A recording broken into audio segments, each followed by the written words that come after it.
Assalamualaikum warahmatullahi wabarakatuh. Berjumpa kembali kita pada podcast seri ketiga Pengadilan Agama Kota Cimahi. Kali ini bersama saya Sri Mulyani Amin akan menemani sobat-sobat Pak Koci untuk mengupas materi seputar dunia peradilan agama. Pada kesempatan kali ini, topik bincang hukum kita adalah seputar pengadilan agama dalam sistem ketatanegaraan Indonesia. Mungkin masih banyak sobat-sobat Pak Koci yang belum mengetahui bagaimana sebenarnya kedudukan pengadilan agama dalam sistem ketatanegaraan Indonesia. Nah, agar tidak penasaran, tonton sampai selesai ya.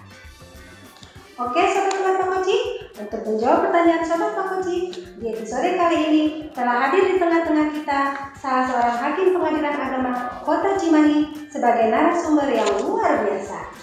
Beliau adalah Bapak Ahmad Hidayat, SHI, MH. Assalamualaikum Bapak. Waalaikumsalam warahmatullahi wabarakatuh. Gimana kabarnya Pak? Alhamdulillah sehat. Sehat, Alhamdulillah.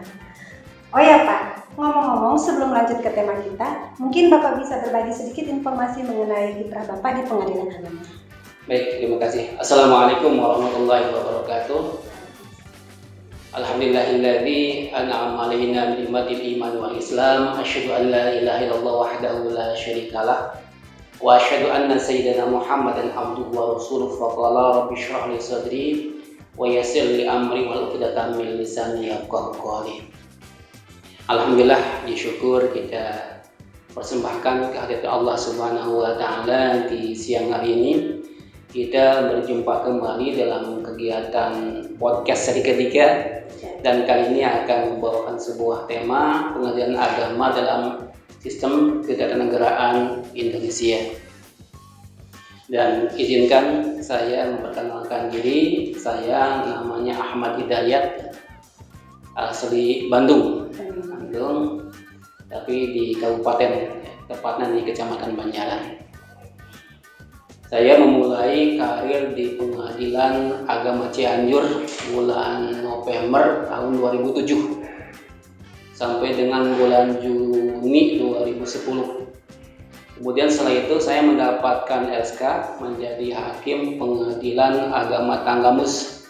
Saya dilantik awal Juli 2010 sampai dengan awal Januari 2016, jadi 5 tahun setengah saya berada di Pengadilan Agama Tanggamus sebagai hakim pemula, hakim wanita seperti itu. Kemudian saya pindah ke Pengadilan Agama Karyanda sampai dengan bulan Agustus 2020 saya di Pengadilan Agama Karyanda. Jadi 4 tahun setengah saya di Pengadilan Agama Karyanda. Jadi lengkaplah 10 tahun saya berkiprah di pengadilan agama di wilayah Pengadilan Tinggi Agama Bandar Lampung. Kemudian setelah itu mendapatkan promosi menjadi Wakil Ketua Pengadilan Agama pada Pagar Alam kelas 2. Tepatnya di bulan Agustus 2020 ya. Masa Covid itu. Kemudian dipromosikan juga di tempat yang sama pada bulan Februari 2022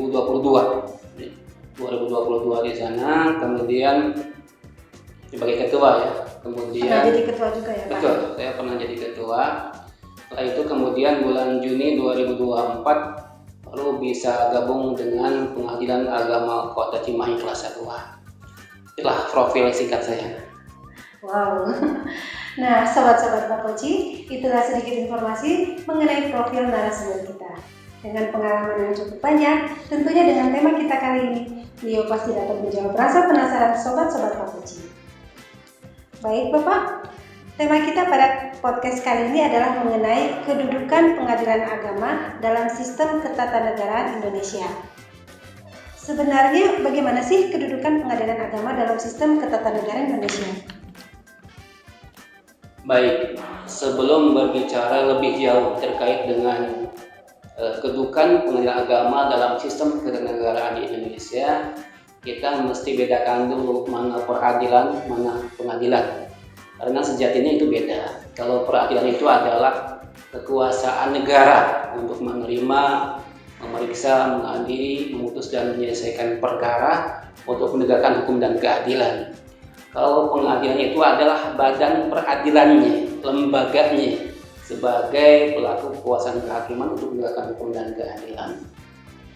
Kemudian ketika berbicara masalah kedudukan pengadilan agama dalam sistem kenegaraan Indonesia, maka kita akan memulai dengan menelusuri sejarahnya, kemudian memahami kewenangannya dan melihat bagaimana pengadilan agama berperan penting dalam penegakan hukum Islam dan keadilan di tanah Indonesia tercinta ini. Gitu Pak. Ya. Nah, ya tadi Bapak menyinggung terkait sejarah pengadilan agama. Sebenarnya sejak kapan eksistensi atau keberadaan pengadilan agama di Indonesia, Pak? Baik, jadi kalau bicara eksistensi atau keberadaan pengadilan agama di Indonesia itu sudah cukup lama, yaitu pada abad ke-13 Masehi. Ketika Islam datang ke Indonesia, walaupun namanya belum Indonesia waktu itu, yang dibawa oleh pedagang-pedagang ya dari Gujarat, dari India. Kemudian waktu itu ada kerajaan Samudra Pasai namanya, kerajaan pertama yang menganut Islam.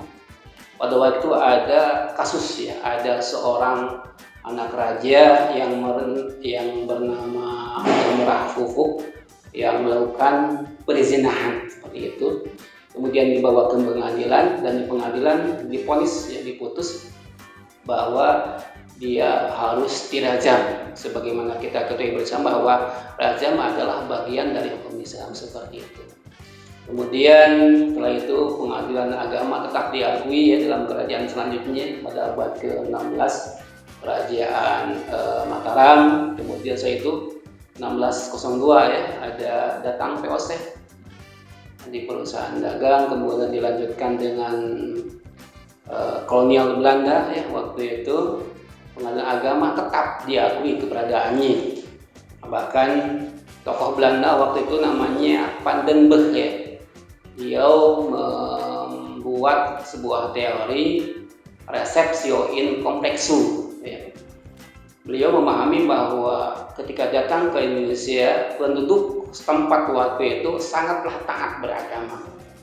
Sehingga pengadilan agama harus ada di setiap daerah seperti itu. Walaupun namanya berbeda-beda, seperti Kalimantan Selatan ada Perapatan Kodi atau di Aceh namanya Mahkamah Syariah. Beliau berpendapat bahwa karena hukum Islam itu sudah dijalankan atau living law ya, dijalankan dalam kehidupan masyarakat, maka ketika ada masalah itu harus ada pengadilan agama di setiap daerah, kira-kira seperti itu. Kemudian ada tokoh satu lagi ya, namanya Stukur Groningen ya. Beliau seorang orientalis ya, orang Belanda.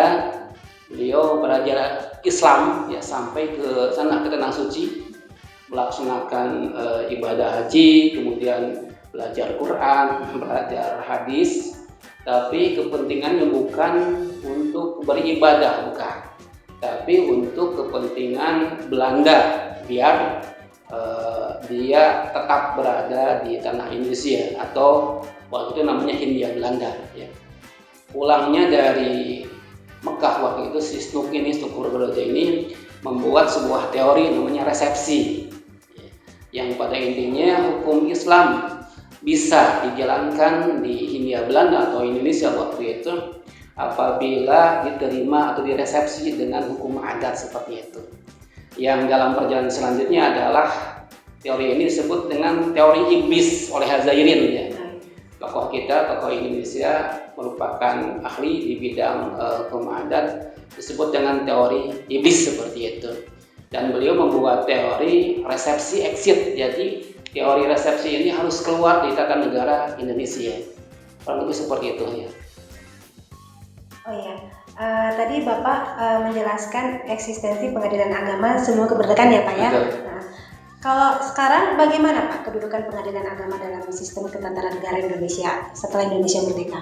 Baik, setelah Indonesia merdeka ya, di awal kemerdekaan ada Undang-Undang Nomor 19 ya tahun 1948 ya tentang susunan Badan Kekuasaan Kehakiman waktu itu. Di sana hanya ada 3 pengadilan saja. Ya. Yang pertama ada peradilan umum, yang kedua ada peradilan tata usaha militer, waktu itu namanya, bukan peradilan tata usaha negara. Maaf, peradilan tata usaha pemerintah bukan militer. Yang ketiga ada peradilan ketentaraan. Sedangkan pengadilan agama nggak ada, cuman subbagian dari peradilan umum waktu itu. Sehingga tadi Al-Jazairin membuat teori resepsi exit. Jadi dan akhirnya dengan teori tersebut undang-undang tersebut tidak dijalankan seperti itu. Kemudian dalam perkembangan selanjutnya ada Undang-Undang Nomor 14 Tahun 70 tentang kekuasaan kehakiman. Pasal 10 disebutkan di sana bahwa kekuasaan kehakiman dilakukan oleh yang pertama peradilan umum, peradilan agama disebut itu ya. Kemudian yang ketiga tata usaha negara, yang keempat adalah peradilan militer. Kemudian ada juga Undang-Undang Nomor 1 Tahun 1974 tentang perkawinan. Pasal 63 disebut di sana, ketika ada permasalahan hukum antara orang Islam diselesaikan di pengadilan agama. Seperti itu. Ketika agama yang Islam maka diselesaikan di pengadilan negeri. Dan semakin kokoh ya peradilan agama ketika ada Undang-Undang Nomor 7 Tahun 1989 ya. Jadi semakin kokoh keberadaannya atau eksistensinya di tanah air tercinta Indonesia, yang kompetensinya atau kewenangannya ada 6 kewenangan waktu itu. Pertama perkawinan, ada 22 sub kewenangan di dalamnya. Kemudian waris, ada wasiat, hibah, wakaf, dan sodakoh seperti itu. Oh ya, tadi Bapak menyebutkan bahwa pengadilan agama di Indonesia itu semakin kokoh ya Pak, dan otomatis setara kedudukannya. Kedudukan hukumnya dengan lembaga peradilan lain ya Pak ya. Itu maksudnya seperti apa Pak? Jadi seperti ini ya. Jadi dengan Undang-Undang Nomor 7 Tahun 1989 betul. Jadi kita setara dengan pengadilan yang lainnya, karena sebelum undang-undang tersebut disahkan, putusan pengadilan itu harus dikukuhkan oleh pengadilan negeri. Ya, kita sebut dengan fiat eksekusi. Jadi kita bisa dianggap pengadilan semu, tidak mandiri. Jadi putusan kita harus dikukuhkan oleh pengadilan negeri. Dan dalam undang-undang ini ada namanya jurusita, ini yang membedakan dari sebelumnya. Jadi kita bisa mengeksekusi putusan sendiri seperti itu. Oh ya, Bapak, kalau dari penjelasan Bapak tadi itu ada setelah ada Undang-Undang Nomor 7 Tahun 1989 diundangkan, di mana pengadilan agama itu semakin kokoh. Bagaimana perkembangan selanjutnya Pak terkait kedudukan pengadilan agama di Ketatanegaraan Indonesia? Dalam perkembangan selanjutnya pada era reformasi ya. Pada era reformasi ini kita semakin kokoh. Kenapa? Karena waktu itu ada amandemen ketiga Undang-Undang Dasar tahun 1945 yang dibuat bulan November tahun 2001. Pasal 24 ayat 2 menegaskan bahwa kekuasaan kehakiman dilakukan oleh sebuah Mahkamah Agung dan badan peradilan di bawahnya. dalam lingkungan peradilan umum, peradilan agama, kemudian militer, tata usaha negara, dan oleh sebuah mahkamah konstitusi. Artinya keberadaan atau eksistensi peradilan agama merupakan amanat dari Undang-Undang Dasar 95 perubahan ketiga. Jadi maksudnya di 4 peradilan itu mungkin ada kaitannya dengan 4 pilar yang dibangun di kantor itu ya Pak, yang tiap-tiap pengadilan biasanya kan ada tuh Pak. Oh iya, betul. Jadi kita itu kedudukannya sama, yang membedakan adalah kewenangannya. Ada pengadilan tadi ya, pengadilan negeri, agama, militer, sama tata usaha negara. Ketika kita datang ke pengadilan ya, sudah terkait Mahkamah Agung, akan kita lihat ya, sama besar, sama kuat seperti itu. Itu adalah melambangkan 4 lingkungan peradilan, walaupun dulu sempat ya ada salah tafsir terkait hal itu, akan sudah diluruskan ya. Itu adalah melambangkan 4 lingkungan peradilan. Ini Pak, ada yang penting Pak. Kira-kira apa yang bisa disampaikan atau yang perlu disampaikan ke masyarakat terkait kedudukan pengadilan agama? Karena masih banyak masyarakat yang menganggap bahwa pengadilan agama itu di bawah Depak Pak, atau Kementerian Agama. Mungkin Bapak bisa jelaskan. Jadi memang benar ya, masih ada yang menganggap bahwa kita ini masih di bawah Depak atau Kementerian Agama kita sebut sekarang. Kadang ada cerita lucu ya, ketika saya di Palembang menjadi pimpinan, ada sebuah pertanyaan, kalau di pengadilan agama itu ada hakimnya tidak, seperti itu kan gitu. Kemudian banyak juga masyarakat yang datang ke kantor nanya terkait urusan haji, kadang nanya terkait masalah nikah, seperti itu. Kadang mereka masih menganggap bahwa kita masih di bawah Depak, seperti itu.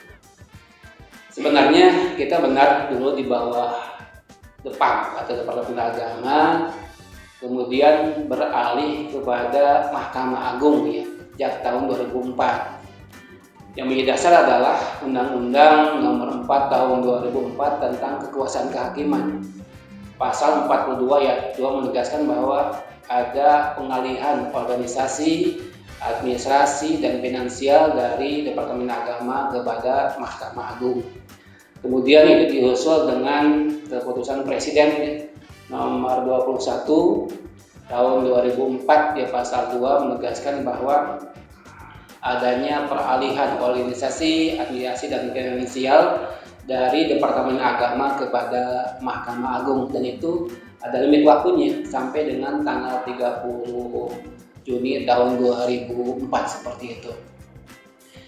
Kemudian ya, pada waktu itu saya masih ingat ya, Pak Bagirmanan menyampaikan bahwa ketika beliau berkunjung ke beberapa daerah, terutama ke pengadilan agama, ketika beliau berkunjung kemudian masuk gang sempit ya, kemudian di pelosok seperti itu, itulah pengadilan agama seperti itu. Kemudian beliau juga pernah menyampaikan bahwa dari 324 ya, gedung pengadilan tidak ada satupun yang memenuhi standar gedung pengadilan waktu itu. Cuman ada 10 pengadilan saja yang cukup memadai seperti itu. Belum lagi dari sisi anggaran kata beliau itu sangatlah kecil, sangatlah rendah. Kenapa? Karena ada satu pengadilan yang anggaran setahunnya itu sama dengan setengah gaji dari dirut BUMN seperti itu, kan sangat-sangat kecil. Belum lagi dulu hakim itu kadang 14-15 tahun tuh belum pindah. Kenapa? Karena ongkos pindahnya ditanggung oleh sendiri seperti itu. Dan sekarang alhamdulillah kita tidak temukan itu lagi. Dan alhamdulillah kita bisa merasakan ya, di lingkungan agama Kota Cimahi yang begitu megah, yang dapat kita rasakan, yang otomatis akan memberikan pelayanan prima kepada masyarakat. Bapak, kalau boleh tahu, pasca reformasi, apakah ada undang-undang pengadilan agama yang baru atau masih sama Pak dengan Undang-Undang Nomor 7 tahun 1989 itu? Baik, tadi pasca reformasi itu ada undang-undang baru, yaitu ada Undang-Undang Nomor 3 tahun 2006 ya. Yang membedakannya adalah kompetensinya, itu yang pertama. Jadi kompetensinya lebih luas. Ada 3 kewenangan lagi yang diberikan oleh negara kepada pengguna agama, yaitu zakat, infak, dan ekonomi syariah. Kemudian dalam Undang-Undang 3 tahun 2006 juga disebutkan bahwa pengadilan agama adalah sebagai salah satu pelaku kekuasaan kehakimannya bagi rakyat pencari keadilan yang beragama Islam ya, terkait dengan perkara tentu seperti itu, terkait dengan perkara tentu sebagaimana dimaksud dalam undang-undang tadi pasal 49 menyebutkan ada 9 kewenangan agama itu. Ada perkawinan, ya perkawinan itu ada banyak ya, ada 22 kewenangan seperti itu. Ada perkara cerai buga, cerai talak, pembatal nikah, asal-usul anak, banyak lah. Ada 22 kewenangan. Kemudian yang kedua, waris. Nah, ini yang membedakan dari undang-undang sebelumnya. Jadi kalau pasal terkait dengan waris ini, sebelumnya ada hak opsional, hak memilih seperti itu. Jadi ketika dia mau mengajukan pada undang-undang sebelumnya 7 tahun 89, dia bisa memilih apakah mau berlakukan hukum Islam atau tidak. Kalau hukum Islam dan agama, kalau dia mau memberlakukan hukum yang lain, misalkan hukum perdata atau hukum adat, dia bisa pengadilan negeri, ada opsional. Tapi di undang-undang ini enggak. Selama dia beragama Islam, maka harus ya diajukan ke pengadilan agama, yaitu terkait perkara waris, perkawinan, waris, wasiat, hibah, wakaf, zakat, infak, sedekah, dan ekonomi syariah. Itu yang menarik, yang ke-9. Ada juga sekarang sengketa ekonomi syariah seperti itu. Itu merupakan kewenangan kita. Ya. Semakin seru aja ya perbincangan kita kali ini ya Pak ya. Ini Pak, satu lagi Pak, ada satu pertanyaan terakhir dari saya Pak. Baik. Dari ke-9 kewenangan pengadilan agama yang sesuai dengan Undang-Undang Nomor 3 Tahun 2006 tadi, perkara apa aja sih Pak yang udah pernah ditangani oleh Pengadilan Agama Kota Cimahi? Baik, perkara yang pernah ditangani ya Pengadilan Agama Kota Cimahi 3 tahun terakhir saja ya. Di tahun 2024 ini ada perkara cerai gugat, cerai yang diajukan oleh istri. Ada juga cerai talak, cerai yang diajukan oleh suami. Kemudian ada isbat nikah, ya. Ada dispensasi nikah. Ya. Ini perkara dispensasi nikah ini kalau dulu itu kan umurnya itu 16 tahun sama 19 tahun ya. Kalau dulu Undang-Undang 174. Perempuan 16 tahun. Iya, betul. Untuk undang-undang yang dulu, tapi Undang-Undang 174 itu untuk perempuan 16 tahun, untuk laki-laki 19 tahun. Tapi ada undang-undang baru itu. Undang-Undang Nomor 16 ya, tahun 2019 disamakan ya. Disamakan jadi perempuan sama laki-laki sama 19 tahun seperti itu, terkait dengan dispensasi. Kemudian ada lagi pembatalan nikah, tahun ini ada juga. Kemudian ada perwalian, ada harta bersama, kemudian ada juga poligami yang saya tangani kemarin. Itu terkait dengan kewenangan perkawinan seperti itu. Padahal ada 22 tadi ya, kita baru menerima di tahun 8 kewenangan terkait dengan pernikahan. Kemudian ada juga kita menerima terkait perkara waris. Dan unik di sini ya. Jadi dalam artian dalam menerima perkara kan di pengadilan ada cerai gugat, ada kontensius ya, ada volunter. Terkait dengan volunter atau penetapan di sini di Pengadilan Agama Kota Cimahi ini sangat banyak perkara penetapan ahli waris seperti itu. Mungkin bisa 80% dari perkara permohonan itu didominasi oleh ini perkara ahli waris atau PAW. Kemudian di tahun ini juga ada perkara wakaf yang kita tangani seperti itu. Kemudian tahun sebelumnya tahun 2023 ada perkara hibah yang kita terima. Kemudian tahun 2022 ada perkara ekonomi syariah yang tadi yang menjadi kewenangan baru untuk pengadilan agama. Kemudian ada satu lagi nih ya. Jadi Undang-Undang 3 tahun 2006 ini ada kewenangan yang khusus ya diberikan buat Aceh ya. Ada di Aceh itu ada jinayah seperti itu, ada khusus ya. Mahkamah syariah itu kalau bahasa kita itu pidana jinayah itu. Ada maisir, ada khalwat dan lain sebagainya. Kalau di kita tadi ada 9 kewenangan, untuk di Aceh tambah satu lagi ada perkara jenayah seperti itu. Oke, baik Bapak, terima kasih banyak atas penjelasannya. Menarik sekali tema kita pada hari ini. Sebenarnya Bapak masih banyak sekali yang bisa kita gali dari pembahasan kali ini. Namun sayang kita dibatasi oleh waktu ya Pak ya. Nah, buat sobat-sobat Pak Koji yang juga masih penasaran atau kurang jelas dan ingin bertanya seputar pembahasan kali ini, silahkan tulis di kolom komentar. Sekian dulu podcast kali ini. Jangan lupa like, komen, share, dan subscribe agar kita bisa membangun channel ini bersama-sama. Jangan lupa juga nyalakan lonceng notifikasinya agar sobat-sobat Pak Koji tidak ketinggalan info-info seputar dunia peradilan agama dari Pengadilan Agama Kota Cimahi. Sampai jumpa di podcast selanjutnya. Ditunggu saran dan usulnya ya. Assalamualaikum warahmatullahi wabarakatuh. Waalaikumsalam.